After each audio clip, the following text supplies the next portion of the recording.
दोस्तों नमस्कार। अमेरिका और पाकिस्तान का मुकाबला सुपर ओवर में गया और उसके बाद वो कई तरह के अनुत्तरित सवाल खड़े कर गया। सबसे बड़ा सवाल तो यहाँ पर यही है कि क्योंकि अब भारत को भी खेलना है पाकिस्तान से, लेकिन अमेरिका से भी हमें खेलना है, पहले पाकिस्तान से फिर अमेरिका से।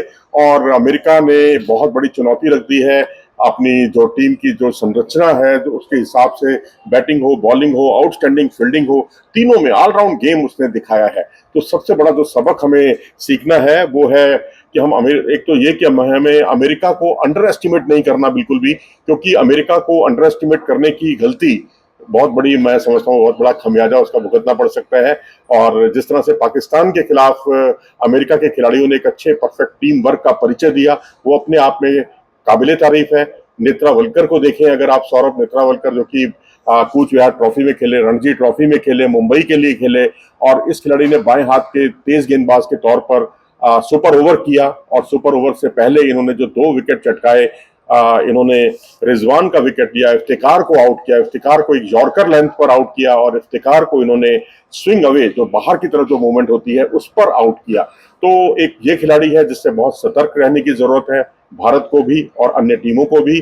और इतना ही नहीं, एक और खिलाड़ी है केंजिगे, नाम सुनने में विदेशी सा लगता है, लेकिन ये खिलाड़ी जो है भारत में रहा है, यूनिवर्सिटी लेवल के टूर्नामेंट्स में इन्होंने बहुत शिरकत की है। खास तौर पर अगर बेंगलुरु में देखें तो बेंगलुरु में ये खिलाड़ी लगातार भाग लेता रहा है। वहीं नेत्रा वलकर के बारे में मैंने अगर आपको बताया कि नेत्रा वलकर जो है बेसिकली यहाँ पर खेलते रहे हैं, अंडर 19 का वर्ल्ड कप खेले हैं, 2010 का जो वर्ल्ड कप था उसमें उन्होंने जो है जो आउट किए कई खिलाड़ियों को उन्होंने आउट किया था, वो केएल राहुल हो चाहे मयंक अग्रवाल हो, इन दोनों खिलाड़ियों के साथ वो अपनी पारी को अंजाम दे चुके हैं 2010 के अंडर 19 वर्ल्ड कप में।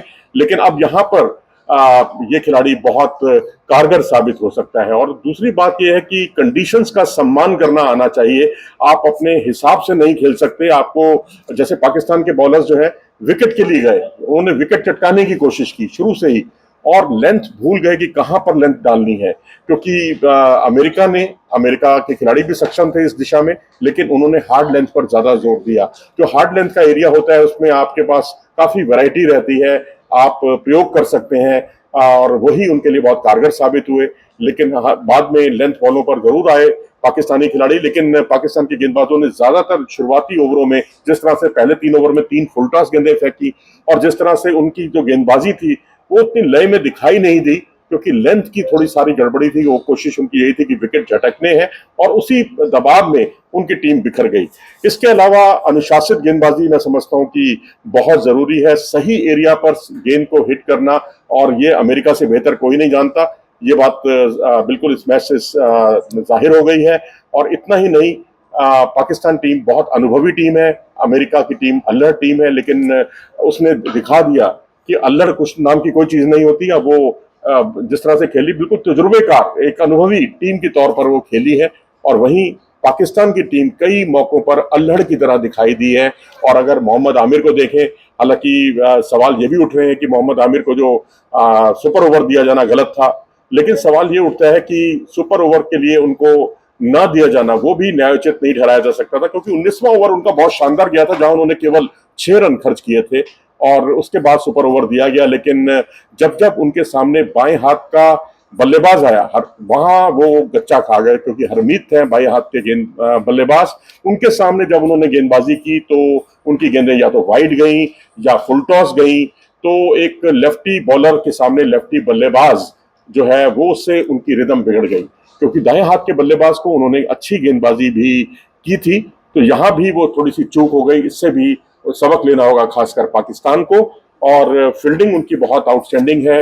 और दूसरी बात यह कि परफेक्ट टीम वर्क देखने को मिला है इस टीम का, क्योंकि बल्लेबाजी में देखेंगे करीब करीब सभी बल्लेबाजों ने कमाल का प्रदर्शन किया है। गेंदबाजों में देखें तो left arm spinner, left arm pacer, right arm fast bowler, सबके सब हैं, अली रजा से लेके नेत्रवलकर। तो ये मानना होगा कि ये टीम आगे आने वाले समय में एक खतरनाक टीम के तौर पर उभर सकती है। लेकिन आगे के मैचों के लिए, खासकर भारत और पाकिस्तान का जो मुकाबला 9 तारीख को होने वाला है, वहां बहुत बड़े सबक मिले हैं भारतीय टीम को पाकिस्तान की इस हार से। अपनी राय दें इस बारे में कमेंट सेक्शन में जाकर, और चैनल को सब्सक्राइब भी करें। नमस्कार।